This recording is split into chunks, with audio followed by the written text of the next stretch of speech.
There's really no need for that. Welcome to Watch Mojo, and today we're counting down our picks for the top 20 needlessly sexualized movie characters. For this list, we'll be looking at both male and female film characters who were eroticized for no real reason outside of the mentality that sex sells. Are you here for a reason? Or are you just hoping for a glimmer? I know we all miss the shared experience of going to the movies. That's why you should tune in to youtube.com/moremojo on Friday, April 17th at 9 p.m. Eastern, 6 p.m. Pacific for a free screening of The Hunger Games as part of Lionsgate Live and Night at the Movies. I volunteer as tribute! This is your chance to relive the movie theater experience, complete with trailers and trivia during intermission, presented by WatchMojo and powered by Fandango Now. All you have to do is pop your own popcorn. The importance of this moment cannot be overstated. Number 20, Ruby Roundhouse. Jumanji, Welcome to the Jungle. Leading up to its release, this sequel/soft reboot was met with criticism over actress Karen Gillan's outfit. With half a t-shirt and extra short shorts, it seemed like the filmmakers were going out of their way to accentuate Ruby Roundhouse's body. Why am I wearing this outfit in a jungle? Tiny little shorts and a leather halter top. I mean, what is this? Upon seeing the movie, however, skeptics realized that that's kind of the point. Ruby's outfit is intended to poke fun at how scantily clad female video game heroines are. Anything you can do to draw attention on the lips, like a little nibble like this? A nibble goes a long way, girlfriend. Gillan actually said that the backlash was a positive thing, as it showed how people were becoming more aware. Since her sexualization is largely satirical, Ruby ranks fairly low on the list. Seeing how the character shined a significant spotlight on needless sexualization, though, this dance-fighting star is definitely worth discussing. She is destroying them! Number 19, Silk Spectre II. Watchmen. Watchmen may have a blue man who constantly walks around in the nude, but somehow it's his girlfriend who comes off as the most overtly sexualized. What am I to you? Another puzzle to be solved. Even by superheroine standards, Laurie Jupiter's black and yellow leather ensemble feels like overkill, emphasizing her legs, behind, and hourglass figure. Granted, she still wears more than Dr. Manhattan, except when she doesn't. The most infamous moment in Zack Snyder's adaptation finds Spectre and Night Owl aboard the Owl ship, igniting the flames of passion, quite literally. The scene is played out in super slow motion, and the song Hallelujah only makes it feel more drawn out. Night Owl is also pointlessly sexualized here, but let's be honest, this moment primarily exists to see Spectre stripped down. Number 18, Lulu, The Fifth Element. Lulu. Sure, if we were building a woman, we may choose to model it after Mila Jovovich too, but this isn't weird science. In this sci-fi action flick, Jovovich plays Lulu, one of the supreme beings in the universe. Me, fifth element. Supreme being. Me, protect you. Her main two outfits consist of a series of bandages that reveal more skin than they cover up, and a crop top with tight pants and suspenders that wrap around the crotch. We get that you need a sexy female lead to play alongside Bruce Willis, but did her character really need to strip naked in front of everyone? Number 17, Tinkerbell, Peter Pan, and Hook. It seems like fairies have always been depicted as gorgeous females, but we think that may have started with Disney's Peter Pan. Sure, like many of Disney's female characters, Tinkerbell has an exaggerated hourglass figure, and that's accentuated with big blue eyes and bright blonde hair. We draw the line at her skimpy green dress, however, in that it barely covers anything. Well, I think she's lovely. While they may have slightly changed the look in Hook, Julia Roberts still reveals a ton of leg for what is supposed to be an innocent fairy. What are you staring at, Peter? Saved? Number 16, Christmas Jones, The World Is Not Enough. Bond girls are supposed to be sexy, and are often overly sexualized. We get that. But The World Is Not Enough goes too far with Christmas Jones. Look, our IDA physicist. Don't bother. Not interested in men. She's a nuclear physicist who is tasked with assisting Bond on his mission to prevent a nuclear meltdown. This character certainly could have provided more depth to the film than Bond girls of the past. That is, if she hadn't been played by Denise Richards. I thought Christmas only comes once a year. Richards, who won a Razzie for her performance, claimed that she liked the role because the character was brainy. So isn't it time you unwrapped your present? Maybe they should have chosen an actress who actually fit that description and isn't more known for being a wild thing instead. Number 15, Luana, 1 million years BC. This adventure fantasy film had no intention of being historically accurate, as it portrayed dinosaurs living alongside humans. That may be more believable than the appearance and attire of Luana, however, played by the stunning Raquel Welch. Luana's raggedy clothes barely held her breasts in place, and her beautiful hair and long legs make her look less like a cave woman and more like a Victoria's Secret model.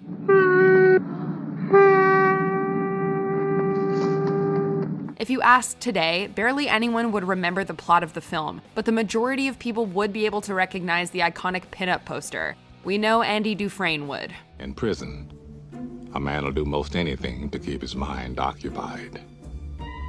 By 1966, right about the time Tommy was getting ready to take his exams, it was lovely Raquel. Number 14, The Angels. Charlie's Angels, Full Throttle. Look, we get it. Cameron Diaz, Lucy Liu, and Drew Barrymore are all world beauties. If you put them in a property like Charlie's Angels, there's bound to be some fan service. Nevertheless, Full Throttle still comes off as forced in the sex department. We don't think it's a coincidence that half of the places the Angels go undercover require little to no clothing. I just got so excited. When it's big like that, I just love to ride it hard and rough. There's a beach where Diaz gets all wet in a white bikini, and a strip club where she has the clothes whipped right off her body. There he is, first table on the right. Sometimes there isn't even an excuse. Demi Moore's Madison just hangs around in her underwear, sporting a fur coat and a gun. You know, like all women do in their spare time. I also set the clock on Charlie's VCR. Number 13, Lara Croft. Lara Croft, Tomb Raider. I woke up this morning and I just hated everything. We place more of the blame on the video game industry than the filmmakers for this entry, but that doesn't make them any less guilty. They had a chance to focus more on the intelligent and athletic side of the English archaeologist adventurer, but instead cast Angelina Jolie and made her wear a skin-tight top and short shorts. Stop!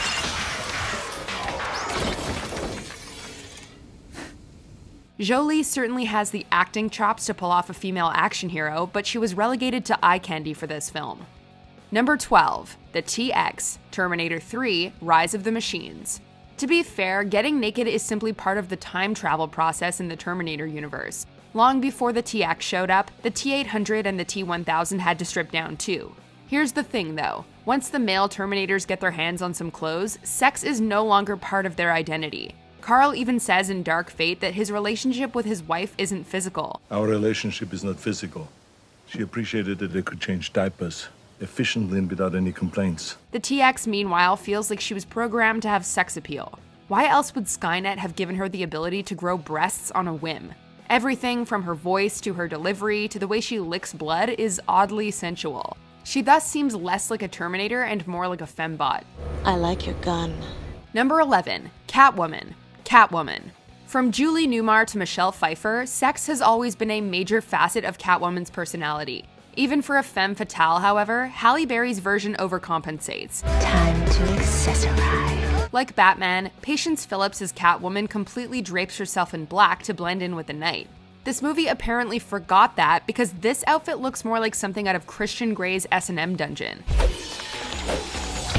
Why would someone wear such a revealing ensemble if they're trying to maintain a secret identity? We guess it doesn't matter since Detective Tom Lone is too dense to figure out that his girlfriend is the half-naked vigilante prowling around town. If you put these two women in the same room, you're gonna have one hell of a party. It doesn't help that Barry reads most of her lines as if this were an adult film parody, as opposed to a legitimate Catwoman movie. Too bad your last words will be a lie. Number 10, The Invisible Woman, Fantastic Four. Unless you have a special suit, the power of invisibility often entails stripping to slip by unnoticed. Look at me. I can't. This 2005 superhero movie takes full advantage of this, frequently coming up with new reasons for Sue Storm to take it all off, even though she eventually gets one of those special suits. On the Brooklyn Bridge, her new powers begin to malfunction, which results in a wardrobe malfunction. Wow, you've been working out. Shut up! Sue's later forced to abandon her clothes to escape a crowd, and if you think this movie is above a shameless shower scene, clearly you haven't been paying attention. It doesn't get much better for Sue in the sequel, where her clothes are flamed off. Why does this always happen to Sue? Well, we guess it's obvious why. Number 9, Jacob Black, The Twilight Saga. If you think it's only women who are objectified in movies, we give you Jacob Black. No big deal. Throughout the Twilight Saga, you'll rarely find this six-packed hottie wearing anything other than a pair of jeans or shorts. We suppose this kind of makes sense since Jacob is a werewolf, and if he did wear a shirt all the time, they'd just get ripped. Still, these movies will look for any excuse to showcase Jacob's abs, whether he's tending to Bella's wounds or exposing his supernatural nature to Charlie. Jacob, put your clothes on. We wouldn't be surprised if Jacob purposely went topless just to entice Bella and to annoy Edward in the process. By the time Jacob tells Edward that he's hotter, any form of subtlety has been thrown out the window. And let's face it, I am hotter than you. Number 8, Neo and Trinity, The Matrix Reloaded. If you think the black leather garb that Trinity wears in the virtual world is risque, just wait until you see the real world's dress code. When Zion was first mentioned in the original film, we all wanted to see more of the last human city, but an underground rave full of practically naked people wasn't what we had in mind. While virtually all of Zion is needlessly sexualized in this over 3-minute sequence, Neo and Trinity come off as the most distracting. As everyone else gets jiggy with it, we continually cut to the couple getting busy. Why did the filmmakers think this was essential to the story? Surely there's some philosophical symbolism behind all the necking and gyrating, or maybe it's just gratuitous. You feel this? I'm never letting go. Number 7, Ginger Noels, Swordfish. I'm not what you think I am. This entry makes our list for one main reason, Halle Berry's topless scene. Sure, we're assuming audiences weren't complaining that they got to see Halle Berry topless, but was this really the movie she should have done it in? The scene seems out of place with the rest of the film, an action crime thriller about a computer hacker, and critics complained that the moment was only added to give Swordfish more buzz. At least she was paid an extra $500,000. You don't like the situation? Walk away. Number 6, Princess Leia Organa, Star Wars Episode 6, Return of the Jedi. Princess Leia was without a doubt everyone's fantasy girl when the original Star Wars trilogy hit the theaters. But for the first 2 films, George Lucas focused more on developing her character than exploiting her feminine image. What the hell are you doing? Somebody has to save our skins. Of course, he couldn't hold out forever, and we were given the famous gold bikini outfit in Return of the Jedi. While this answered the prayers of every fanboy, it felt like a cheap exploit of a strong female character, one the film didn't really need. Come on, we gotta get out of here. Number 5, Lola Bunny, Space Jam. Hi, my name is Lola Bunny. Just because you don't have an obvious female lead in a film doesn't mean you need to turn a side character into an object of sexual desire, especially if that character is a bunny. We're looking at you, Space Jam. Don't ever call me doll. Lola Bunny is sexualized for absolutely no reason in this flick, as she wears incredibly short shorts and a crop top that hangs off her body. The heartthrob of the hoops, Lola Bunny! Surely that can't meet the uniform standards in the basketball rulebook. Plus, she's a bunny. What really makes it awkward is how everyone, including Michael Jordan, checks her out. That was the nicest thing anyone's ever done for me. Number 4, Michaela Baines, Transformers. We get it, Megan Fox is hot. You think I'm shallow? She also plays a character that is supposed to be in high school, which makes her sexualization highly problematic in this film. While Michael Bay similarly over-sexualizes Rosie Huntington-Whiteley in Transformers Dark of the Moon, at least her character was of legal age. Did Michaela Baines serve any purpose other than being teenaged eye candy for the audience? Remember that the next time you look at the poster on your wall of her leaning over the car hood. It looks like your distributor cap's a little loose. Number 3, Johnny, The Room. Usually when a man is objectified, it's to show off his bulging biceps and ripped chest, among other things. Tommy Wiseau isn't exactly what we'd call a sex symbol, though. I'm going to take a nap. Can I go upstairs too? Denny, I think I'm gonna join him. Regardless, the writer, director, producer, and star behind The Room felt it was necessary to play up his character's, sex life. The film features multiple intimate moments between Johnny and his girlfriend Lisa. At least we think they're supposed to be intimate. You don't need to take a sex ed class to know that this isn't how fornicating works. I love you, Lisa. I love you, Johnny. Not only do these scenes go on forever, but Johnny shows us his butt for good measure. We'd ask what purpose this serves, but we could ask the same question about every scene in the movie.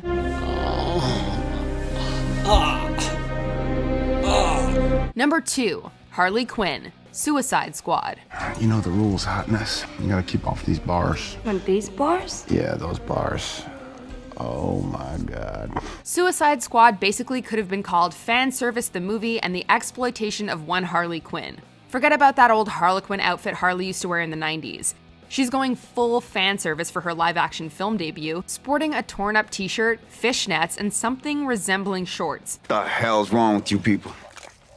We're bad guys. It's what we do. To the movie's credit, we could totally see Harley wearing an ensemble like this, especially if she wanted to get freaky with Mr. J on date night. Considering that she's being sent on a suicide mission, however, this outfit is beyond impractical, even for a crazy person like Harley. Something tells me a whole lot of people are about to die. Before we unveil our number 1 pick, here are some honorable mentions. Now slip the dress down slowly. But there is a nearby planetoid. I can open one up there, but I will need some help.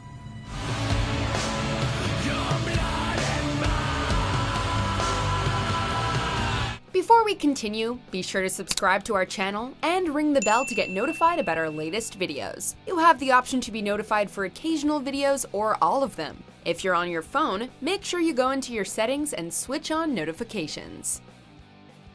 Number 1, the Cats. Cats. When Cats came out, we were prepared for the painful puns and eye-gouging CGI. However, not even the trailers could prepare us for how bizarrely sexual the movie turned out.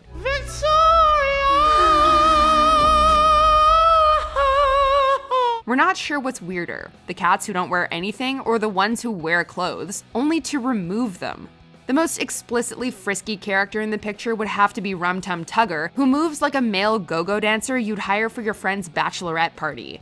Speaking of curious cats, Taylor Swift's seductive Bombalurina is, quite something. When they reach the scene of crime, McCavity's not there. Whether this was all intentional or not, the only way that they could have made this movie naughtier is if they released the so-called butthole cut.